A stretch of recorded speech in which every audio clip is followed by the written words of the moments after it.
Hi అండి. అందరూ ఎలా ఉన్నారు? నేనైతే చాలా బాగున్నాను. ఈరోజు మన వీడియో ఏంటంటే, మా పెరట్లోని మల్లె చెట్లకు పాదులు చేస్తుంటే అనుకోని గెస్ట్ కనిపించారు.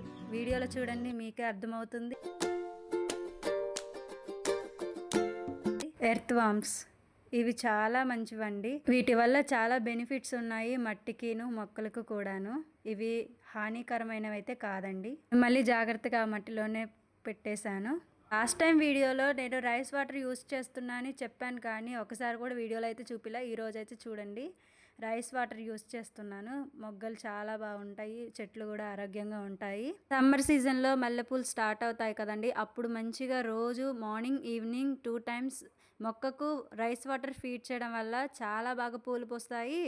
చాలా మొగ్గలు లావుగా కూడా ఉంటాయి. ఎర్త్ వామ్స్ వల్ల మట్టి చాలా గుల్లగుల్లగా అవుతుంది. అంటే పొడి పొడిలాడుతా, ఇప్పుడు ట్రాక్టర్తో పొలం ఎలా దున్నుతామో అలా అనమాట.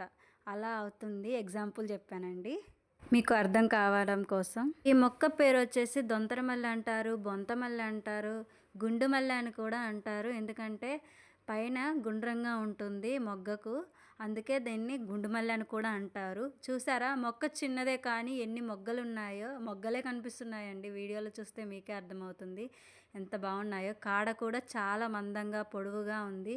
రైస్ వాటర్ యూస్ చేయండి, మీకు కూడా మంచి రిజల్ట్ వస్తుంది.